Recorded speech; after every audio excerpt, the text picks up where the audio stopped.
joke about it when we start. We're like, this is really weird for me. You're live. This is fun with flags.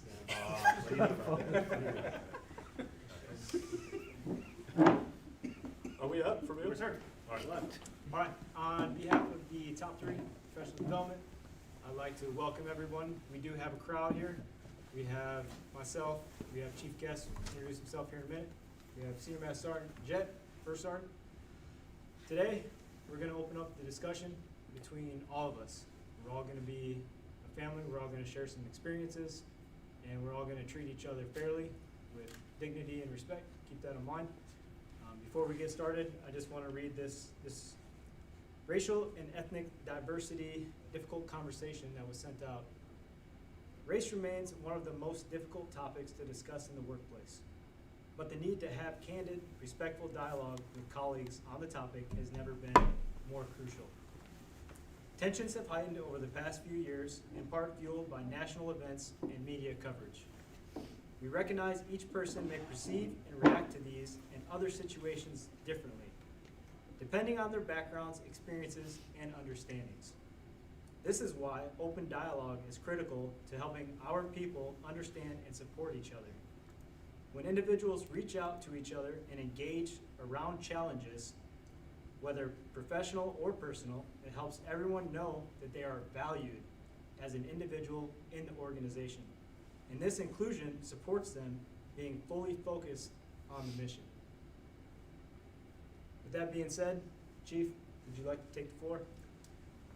Yeah, so Chief Guest, been in the service for 22 years. I'm currently the Operations Group Chief. And I'm going to be real honest with you. For both our live audience and the streaming audience, they asked me to come in and do a professional development about a month and a half ago, would you say? That was Senior Jet and Sergeant Tester. And I had some really good stuff, and what I thought was good stuff, right, to talk about. And one of the topics was going to be about fulfilled leadership. And as we got closer to this date, and as things in our society started coming up, I realized that I needed to shift gears. And so it was Monday? I sent you an email and I said, what do you think if we tackle this topic? Not an easy topic to discuss. There's a lot of emotion with the things that we're going to talk a little bit about today. But I'm going to try to hit them a little bit from a different angle. And I've got Sergeant Tester and Senior Jet here to kind of help with the dialogue. We may get into some personal stories that I know that Senior Master Sergeant Jet has, if he's comfortable talking about those. Just to try to shed some light and give some perspective for those of us that may not have ever experienced some of the things that we're seeing in the media right now. And that we're hearing about in our own Air Force, right? And so I'm pretty ignorant to it, right? I'm pretty ignorant to some of these things that have come up. And I've got friends, people that I admire, people that I respect, that NCOs in our Air Force that I've been previously stationed at, that I had no idea had experienced some of these things that are coming up to the surface now, until the unfortunate incident with Mr. Floyd. And since then, some of these folks have posted videos about their experience while wearing this uniform, right? On social media. And I gotta tell you, it hurts me a little bit, right? For a couple of reasons. It hurts me, one, that it ever happened. And it hurts me, two, that they never shared that story prior to these events with me, right?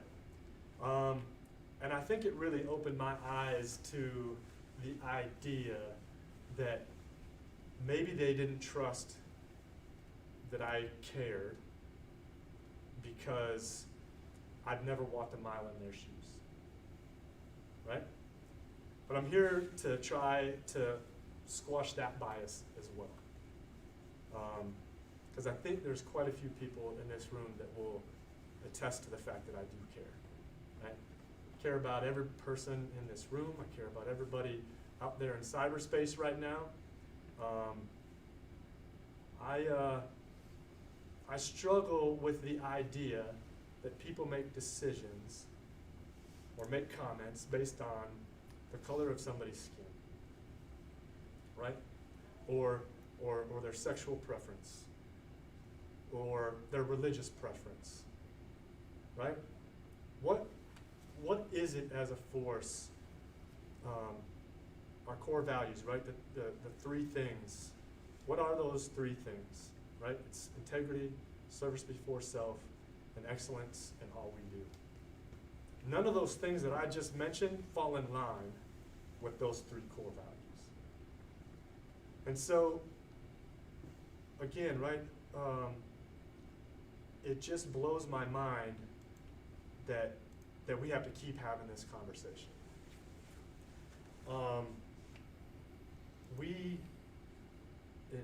I think that we're better than our counterparts outside the fence line. I do, but I think that we still got work to do. And with that, it means that we've got to have an open dialogue so that we understand the experiences. And I know that Senior Jet feels pretty strongly about some of this stuff. Some of the stuff that's actually going on right now, post the incident with Mr. Floyd, is affecting him still, right?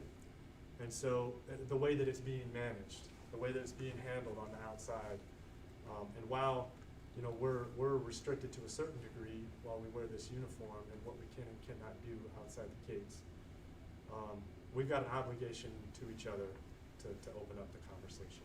And so right now, I really, I'm going to ask Senior Jet, I'm going to make him uncomfortable, and I'm going to ask him to share the story, if he'd be willing to, that he shared with me this morning, that also surprised me, because I didn't know. So growing up in West Philadelphia, we had neighborhoods. Different neighborhoods belonged to different people, right? And it was an understanding growing up. That's this neighborhood. This is your neighborhood. You don't go there. You can't be there, right? I was 9th grade, 13 years old, skipping school. Not bragging about that, but skipping school. I'm truant at this point. We're leaving school, see some cops, they see us, they know we're wrong. They know we're not where we're supposed to be, right? Flash the lights, we take off running, bam. They end up catching us, putting us in the back of the car, handcuffing us, roughed us up, took all of our money, took our wallets. At that time, this is 1996, 97, we didn't have cell phones. So they drove us to South Philadelphia. I'm from West Philadelphia. They drove us to South Philadelphia and dumped us off in an Italian neighborhood, which was where we're not supposed to be, right? And that's the lesson. That's my interaction with police department, right? Is you're gonna teach me that skipping school gets me this. This is how I'm punished for skipping school. Is you guys rough me up, take all my stuff, and I have to walk 60 blocks to get home because I don't have a cell phone. I can't stop and call and ask somebody in the neighborhood to, hey, can I use your phone to call my grandma or anything like that, right? I'm just, well, we got to go home. But at the time, that's the norm. Like, that's what we were dealing with at the time. So much as it sucked, I wasn't shocked by what happened because I had heard worse. I had seen worse by that time. But that was my first interaction with a bad officer, and we had community policing, so we had the same officers in our neighborhood for the most part for 4 or 5 years, right? Not all of them were bad, but we knew if these guys caught you, we knew their names, we knew we knew what car they were in, we knew when they worked. If they caught you, it's gonna be a little bit extra, Don't get caught by these guys because they're not gonna take you home, and that's a horrible feeling to think is a norm, even as a 13-year-old, and to go out in the world and have that fear with you, and then every time you see something, it brings all that stuff right back to light. Like, that's what I grew up with. Everybody is seeing that now, but that was the norm in my neighborhood. It wasn't even, oh, let's go tell the police they beat somebody up. Like, it was like, man, you should have got caught. You know, like, you're justifying your actions by not getting caught, like, that's acceptable behavior for a police officer, and it's not. And that's kind of why it's important that we not only acknowledge what's happening, right, but we have to stand by everybody else and make sure it doesn't happen to anybody else, right? It can't happen to anybody else, and if it's happening to other people, we're bringing it up. You know, man, woman, child, any race. As long as we're talking about it, I think it brings light and it brings change, and that's what I think we need to do. And that's how I feel about it. That's just one of my stories, but that was my first interaction with Philadelphia Police Department as a 13-year-old. Them taking me out of my neighborhood to South Philadelphia, to an Italian neighborhood, beating us up and dropping us off. Get home, and kind of laugh and then pull off. So. Yeah, so I asked him to share that story because I want to ask everybody in the audience a question. How many of you have experienced that? Okay? So how many of you that look like me have experienced that? So for our virtual audience, not one hand out of the 15, 20 people that are here went up. And so really that's the perspective, right? The perspective that we need to have an understanding that people coming into our service, regardless of their background, have experienced far different things than you have. And man, a lot of people come to the Air Force because maybe they're trying to escape a life that they didn't want to live. Right? I think that a lot of people come into the military as a whole for that reason. They want to create themselves a better opportunity than they were in. So they're coming here for safety and security. And then we find out that, I don't know if y'all have seen it, but there's some statistics, right, that say that black airmen are being 2.5 times, disciplinary action is taken 2.5 times more on them than the other demographics in the Air Force. So people are coming here for safety and security, to build a life for themselves, and that's what's happening. Right? So,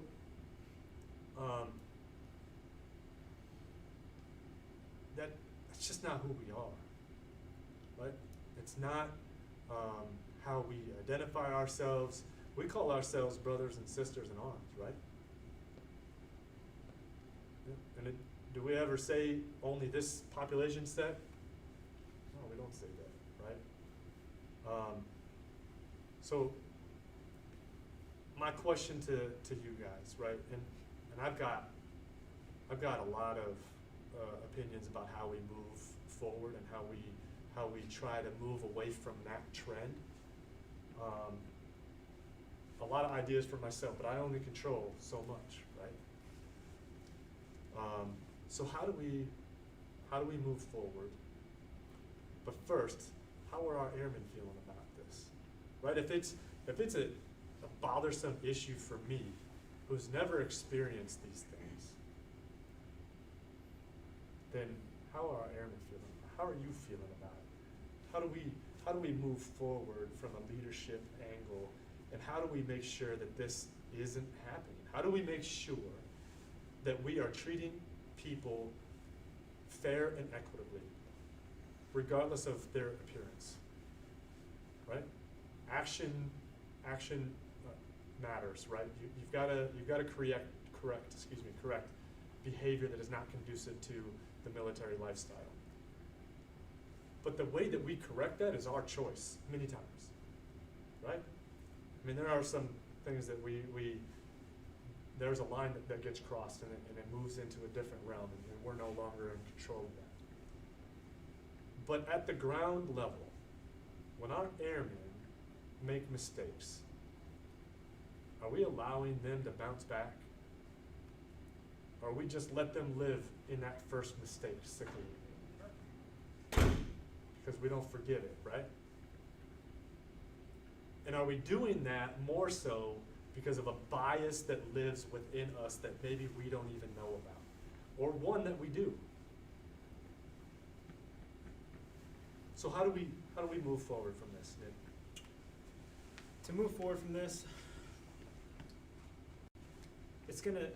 so anytime there's a difficult situation, it's gonna spark change, right? And I'm just gonna hit this thing head on with what happened.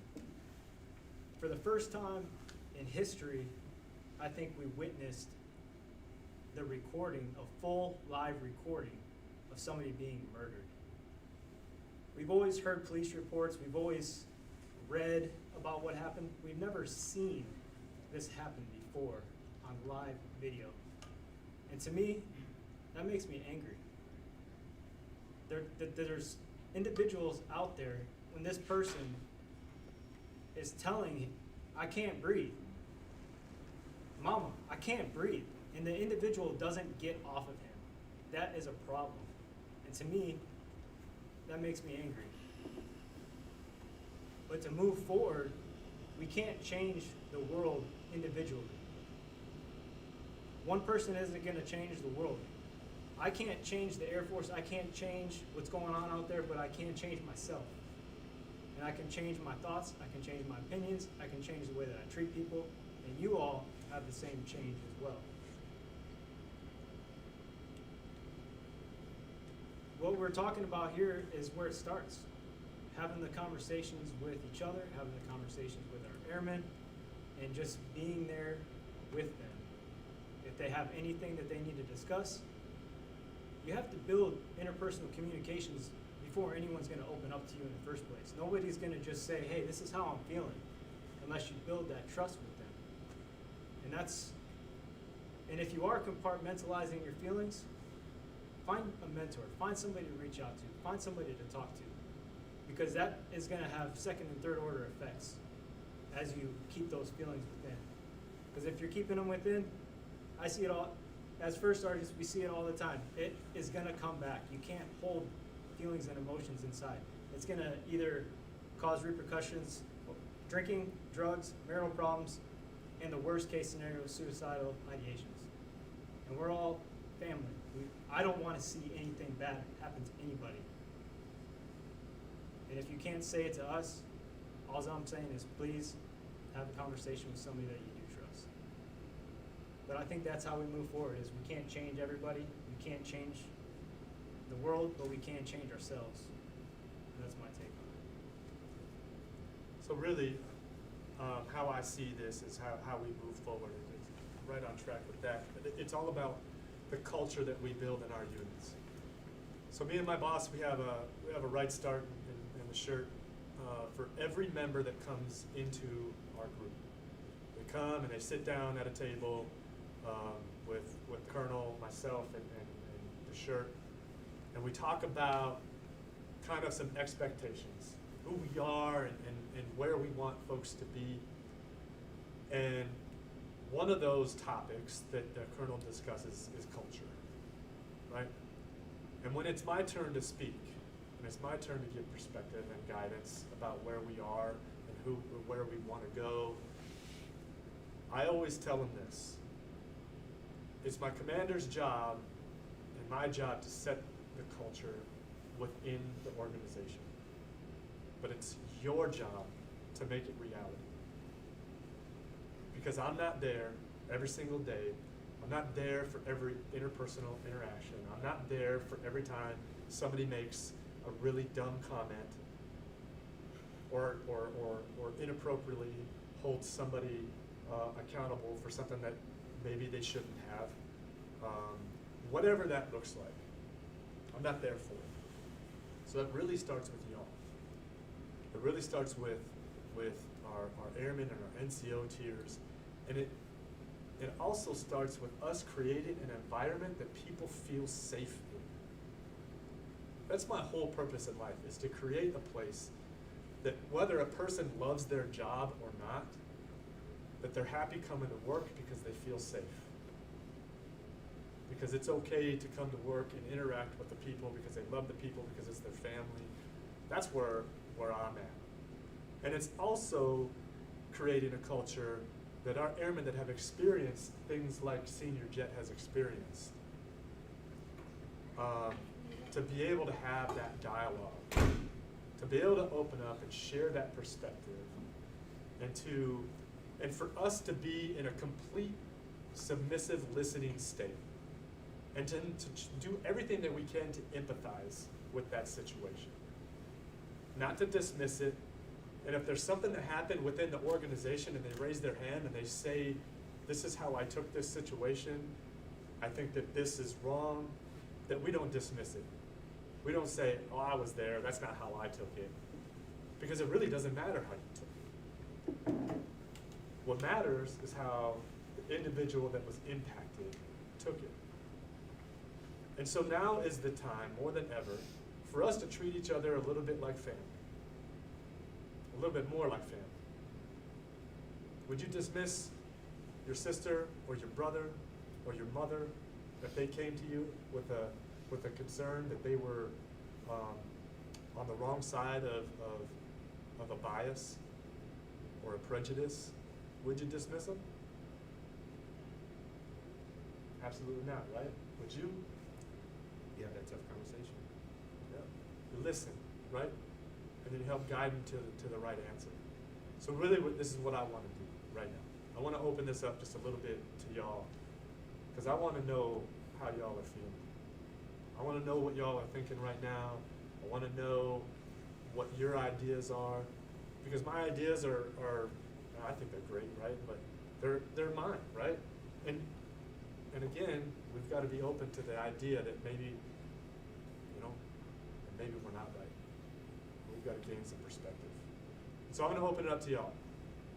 If somebody wants to share an experience or has got some Mike comments. Is in the middle. So Mike is in the middle. So target team, do they need to get up or can they just talk from wherever they are? They can be heard. Okay. Let's do this. Yeah, that's what I've been waiting on. I hear what you're saying about how it needs to start with people who are there day to day, but I disagree. This is a culture that is top down. We are in the military, so it's top down. So if my leaders are not supporting this change, and if my leaders are not doing something about this, then that just lets the culture thrive. And when someone says to me, well, I'm not in the office, I don't know what's going on in that organization, I'm like, okay, that's fine. I don't expect you to be in my office every day.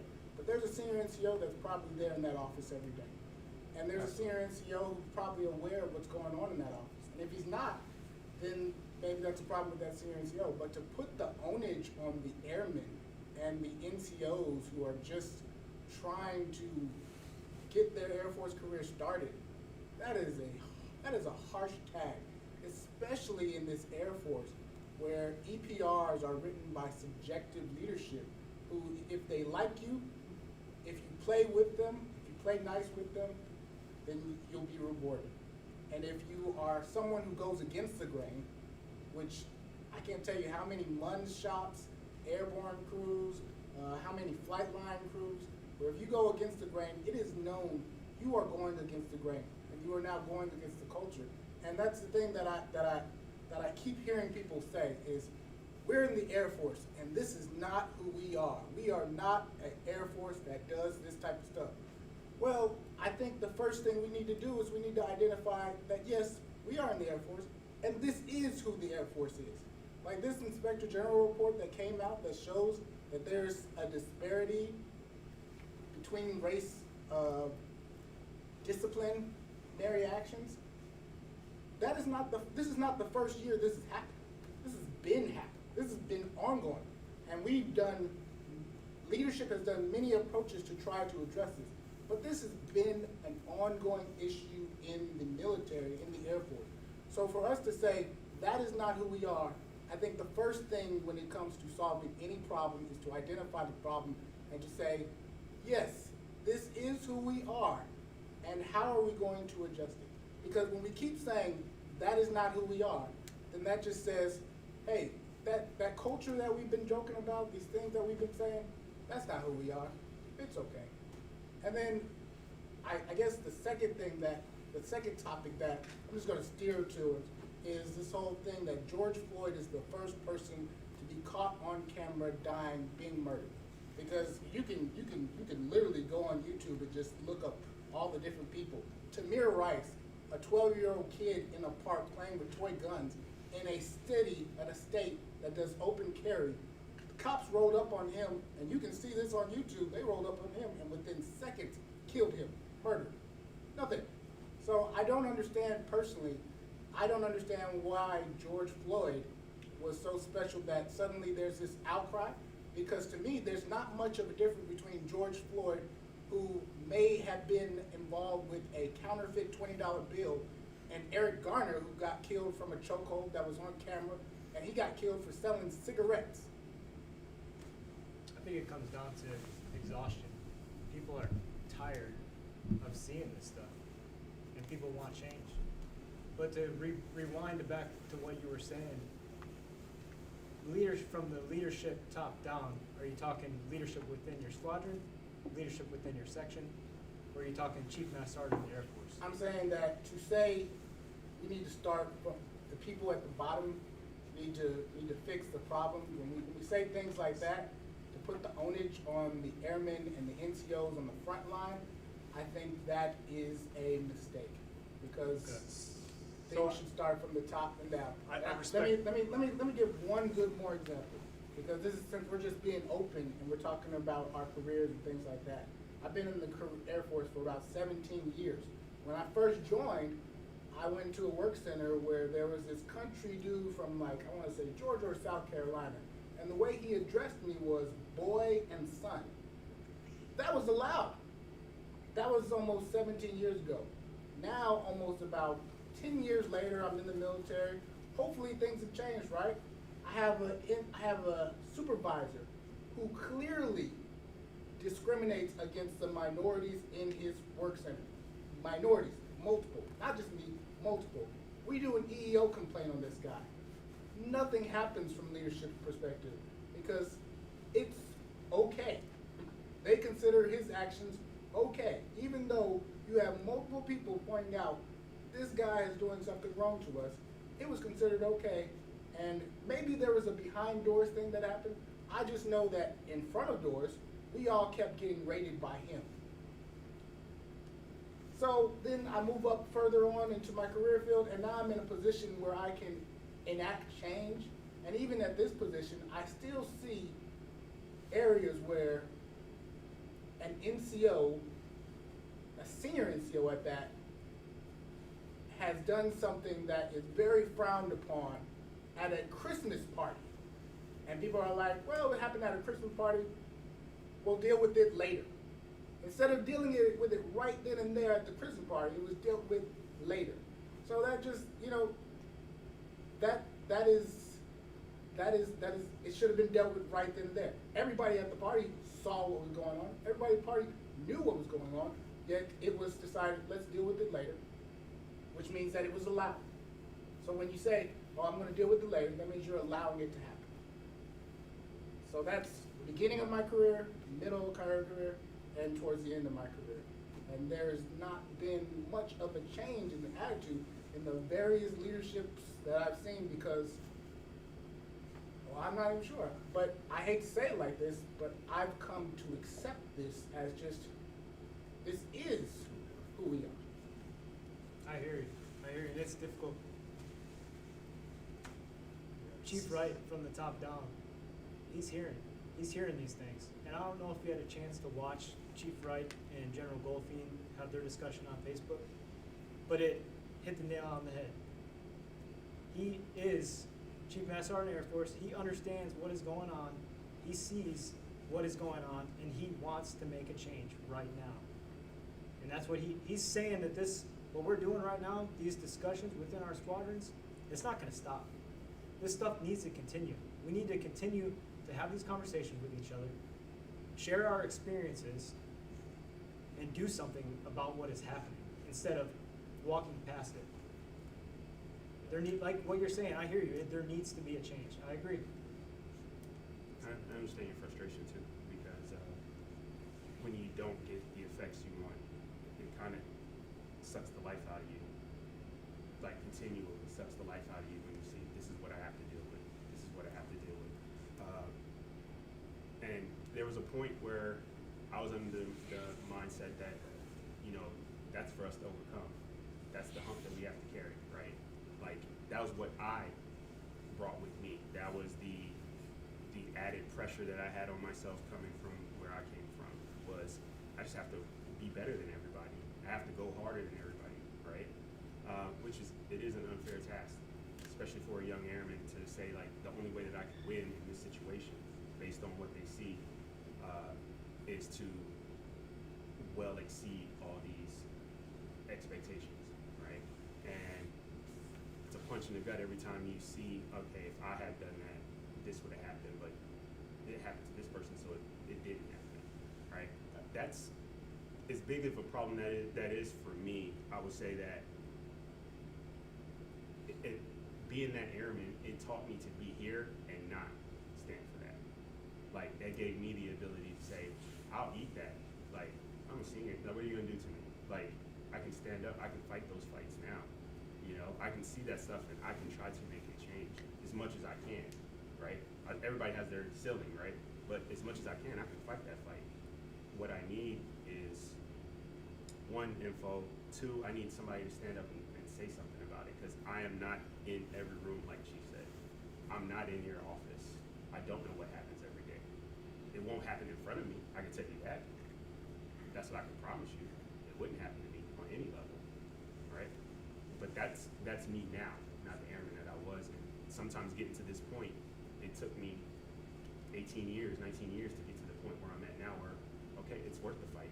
Let's go. Let's see where it goes. Speak your mind, be right. As long as your virtues, your values, and your morals are good, like fight that fight. Like you can't be scared of that. That's why we are where we are right now. Like people are scared to say stuff, or we're not doing enough. We're not doing enough. You know what I mean? So I understand, but I understand that frustration probably more than you know. Probably more than you know. And really, like, perspective, right? So let me shed a little bit for you based on the comments. The onus isn't on the airmen to fix it. It's not what I'm saying. What I'm saying is, it's up to us, and it's up to the people in the units to treat each other with dignity and respect, regardless of how they feel about the individual or what they look like. That's what I'm saying. I'm not putting that onus on everybody else to fix it, right? That's why I'm sitting here having this conversation. Do you think that this is an easy conversation to have for me? It's not, but it's a necessary conversation. And the other thing, when I say that this is not who we are, it's not acknowledging that this is where we're at. This is me saying that I won't stand for it, right? Because it's not who I am. It's not the Air Force that I represent. Do you know what I'm saying? That's my perspective, right? Because I don't want what I'm saying to get lost in translation. But I completely understand where you're coming from, and maybe I need to shift gears on how I articulate that, right? But man, this is like the stories that I've been hearing from some of the people that I admire and respect, that are my friends, that I worked with for 3+ years at my previous installation. That I'm hearing, stories like this. I just have never seen it. Maybe it's my ignorance. Maybe I just haven't opened my eyes to it. I don't know, but that's why we're having the conversation, right? So that we can all get better, because we don't get better by staying in our lane and not broadening out our aperture and being willing to hear these stories, and again, not dismiss them, to say, man, I have no idea that you went through something like that. I can't even put myself in that position, because I've never experienced anything like that. That's the dialogue, right? And the more that I understand as a chief, right, the more that I understand that you or you or you or you or you have experienced things like these, I can't engage, right? I don't know where to go because I don't know that it's happening. So that's the message, right? So I don't want you to misinterpret that I'm putting it on the airmen in the room, that it's their problem to fix, because it's our problem to fix. And again, that's why I'm so having a conversation.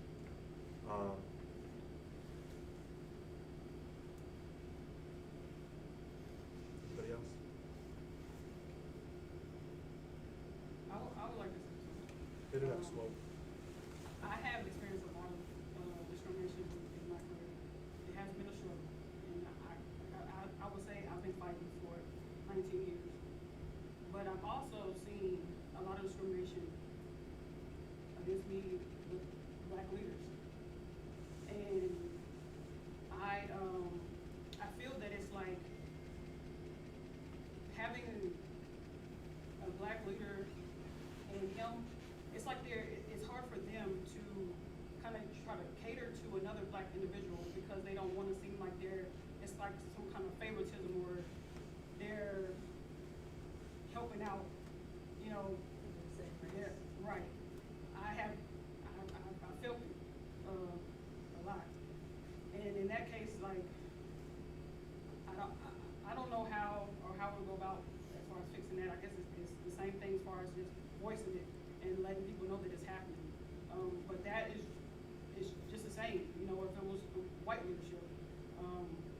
But that's just like another thing. It's like they're having to like secure their spot. Like I can't do this for you because then they'll give a perception of something else. So then I might, you know, might not be able to promote to their next rank. So that's also something that I've experienced in my career. I have a list of stuff that I've gone through, which has kind of made me like ready to just hang it up, you know. But I feel like with this, what we're doing now, it kind of sucks that it took this long for us to finally like open, you know, have people's eyes open. But I am glad and grateful for it. No, these conversations are not easy, but they need to be had. And my thing is just like, it's not for you to agree or even try to understand. It's just that you opening your mind and listening, you know, to what we have to say and being sympathetic to the things that are going on around us and just acknowledging it. That's the biggest thing. It's just to acknowledge that there is a problem and it needs to be fixed. So I am grateful for these conversations and for us to try to figure out what we need to do to stop it from happening. So just all around, even with the black on black, you know, or white with black, or the minorities, whatever it is, I just think that we need to fix it. And it's been going on for a long time. So I'm just glad that we're at this point now to where it's surfaced. Sergeant Anderson, just for some context, referring to something about an example of something Sergeant Swope was talking about. You brought up in a previous meeting today about some black commanders not wanting to hire black chiefs because of the optics. And I came back from that meeting steaming. I didn't know that was a thing. I was maybe very angry thinking that was part of the Air Force that I loved so much. That I was aware of it, and these conversations are helping bring to light things like that. But I think that probably would piss off most people, hearing that there was a blatant, and that's just one example, but any blatant example of a racial bias being made, or even the fear of, like, why is that a problem? Why would anyone worry about the optics of that? Shouldn't we be worrying about who is the best person for that job? That would be the only metric that I would even care about. And it bothered me a lot to hear that story. And also, that spurred a conversation with Sergeant Swope, who worked with me, and telling me more stories. Like, I already knew, because I'm a supervisor. She already told me a lot. But she told me more in-depth things that had gone on. And it bothers me. And when I say that's not my Air Force is, I'm not going to stand for it. If I see it, I'm going to crush it, right? Because I can only control my sphere of influence. And as you gain in rank, your sphere of influence grows, but you should spend your time worrying about what you personally can change, because you spend all day and all year, in your entire life worrying about things you cannot change, you will drive yourself crazy. But I tell you, what I can change, I will. And that's being looked at the Air Force level. That's something that Chief Wright and General Wolfing were talking about, how they're going to promote diversity. So one of their ideas and what they're talking about, which is great, they're going to, take the name out, take the race out, best person for the qualification for the job. That way there is no bias into the promotion system, which is outstanding. It's the way that it should be. It should have been like that all along. But for you, like what I'll say, and I'm big on this, and it's the type of leader that you have within your section, within your organization, right? Like, I don't want the leader that wouldn't stand up and say, like, this is wrong, or I have to feel a certain way. I want the best person, like me personally, and that might be driven from my upbringing, right?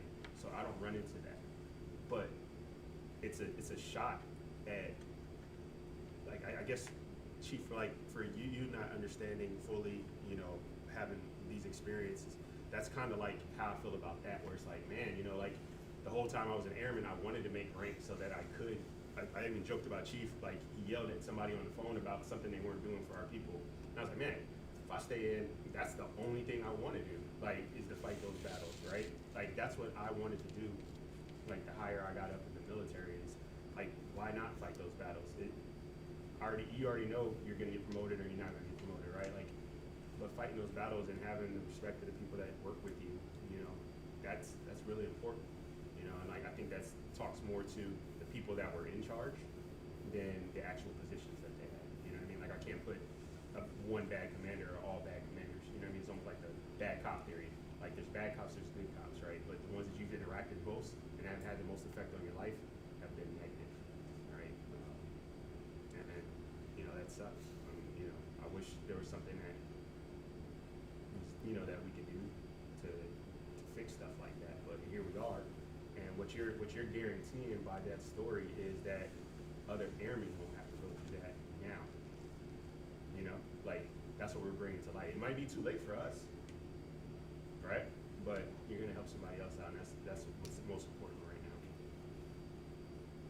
And I hope people are understanding, like, the change is gonna come. Just we have to continue to work towards it. What else? What else are we feeling?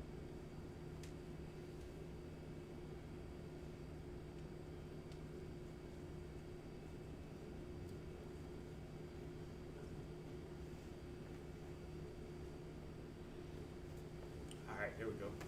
What we got? I think with such an issue as big as this, I feel like in the military and the Air Force especially, they try to blanket the whole term and try and fix it with CBTs, programs, anything like that. And you look at our suicide rates, I don't want to say it's on the same level, but they're big issues and ones that are very hard to fix. So I'm just wondering how you could see, being higher up, that we aren't just going to be doing group mandatory sessions, CBTs, whatever it means. I just want to know, how can we even set plans to move forward? So I don't think that this is a flow chart, right? Where we've got these certain milestones that we've got to hit here. Sure. Right? I think that it is a enduring effort to continue to open up our aperture, right, and allow for these types of conversations to happen, right? And I think that the only way we really move forward, the answer isn't going to be a CBT. I'm not going to say that isn't going to complement what we're trying to do, right? But what I am saying is that this this conversation and making people understand that maybe the reaction that they got was because of an experience that somebody had earlier on in their life, and our instant reaction as a leader isn't to pounce, right? There was probably a point in my career I was like that as a young NCO where you're trying to figure things out, but I haven't been like that for a very long time, right? You've got to take into consideration how people view the world when there are things going on and there's a bad behavior or a remark or something like you experienced with the individual calling you boy and son. I told my NCOs, senior NCOs, something earlier today, and do y'all know what the definition of ignorance is? It's being uneducated, right? But I believe that ignorance is taught, right? It's taught in the homes, right? As these kids grow up. That individual, whether he thought that he was being malicious or not, he was taught to say boy, right? Somebody built that into him, probably his own father, right? And so that was his natural, right, wrong, there's a right and wrong there, right?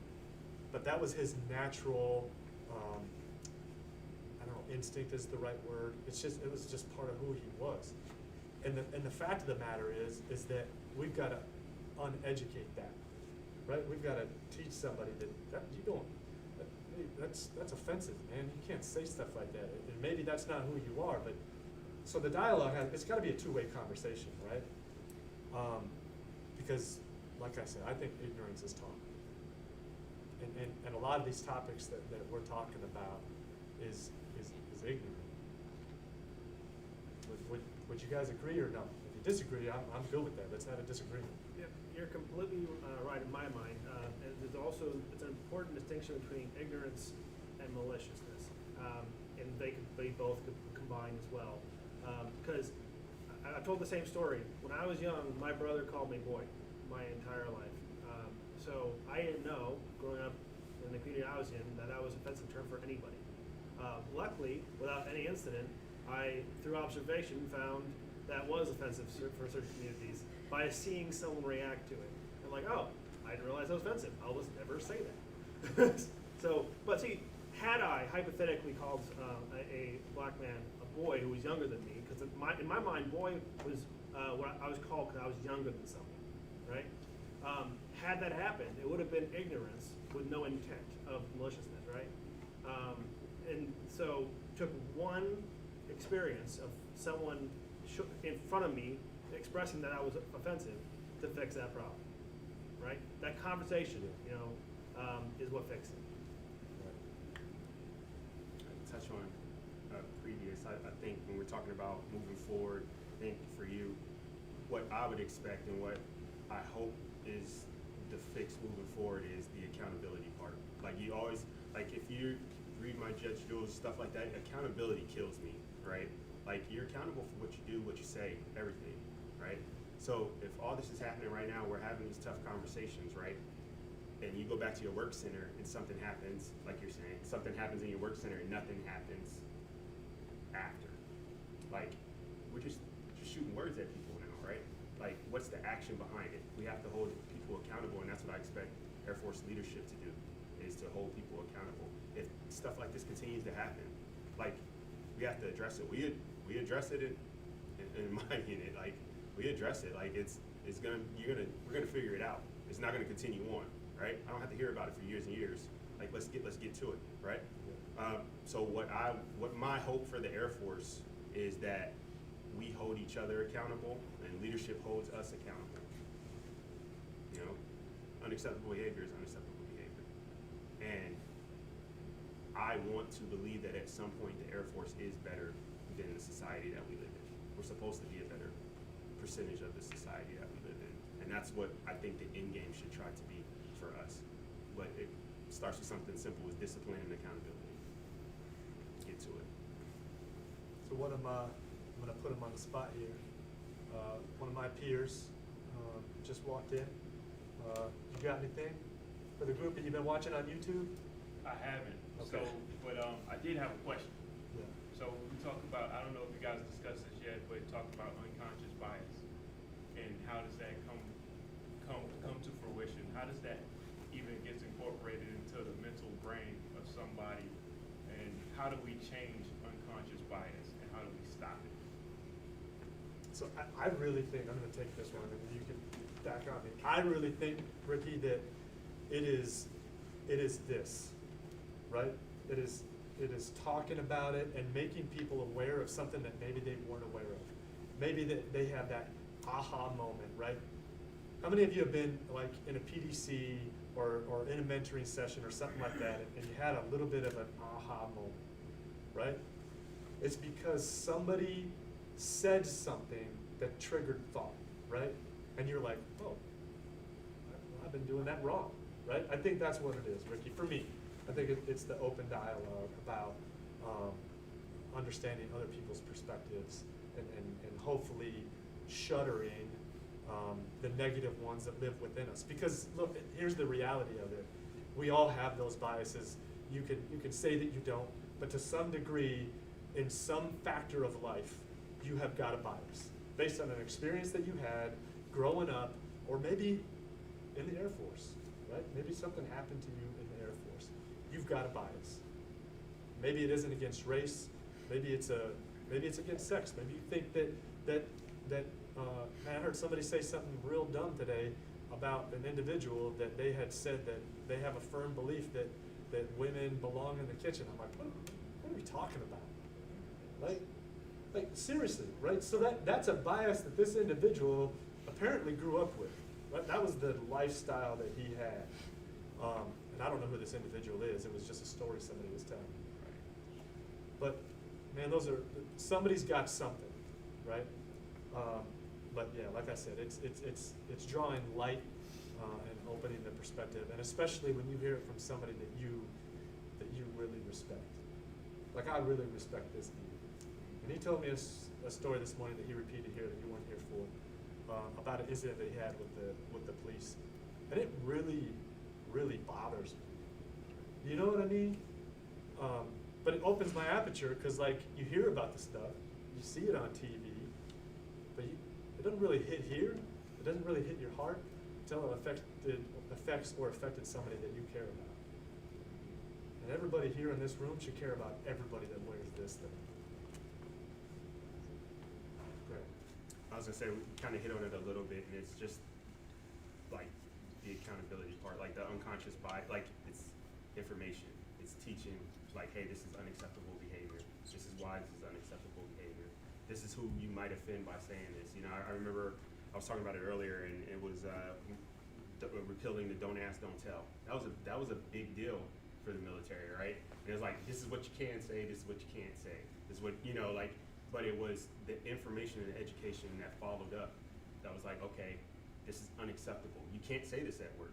You know, like you hate that in the Air Force right now that we have to tell people what you can and can't, what you should and shouldn't say to somebody at work. Like it hurts a little bit to even say that out loud when we're the greatest, you know, ASVAB scoring military in the world, right? That we have to explain to people, like, you can't say certain things to people. In this situation, you cannot say this. That is inappropriate. You know, that hurts a little bit. But I think through education, I think going back to my biggest thing in the world, accountability. Like that's how we get through that unconscious bias. Like, hey, man, I said something stupid.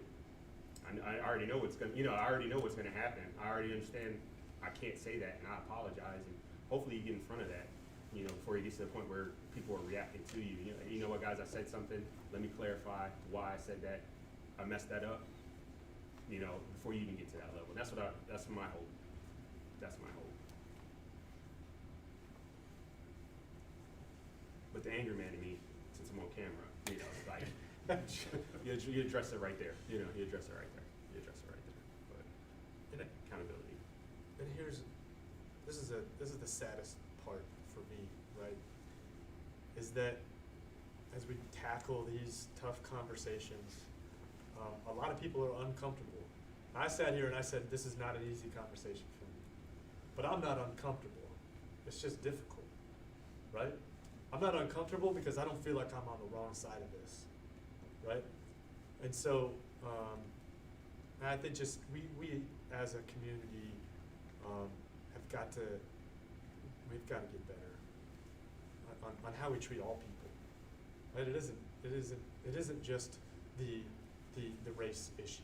There are a number of other issues like you addressed, right? That are in our culture that we need to course correct on. Suicide, right? I mean, and I don't want to take away from the topic of the day, but I don't want to lose sight of the other things because we do that, right? We jump on the hot topic and then we forget about the other things. And we can't forget about the other things that are going on.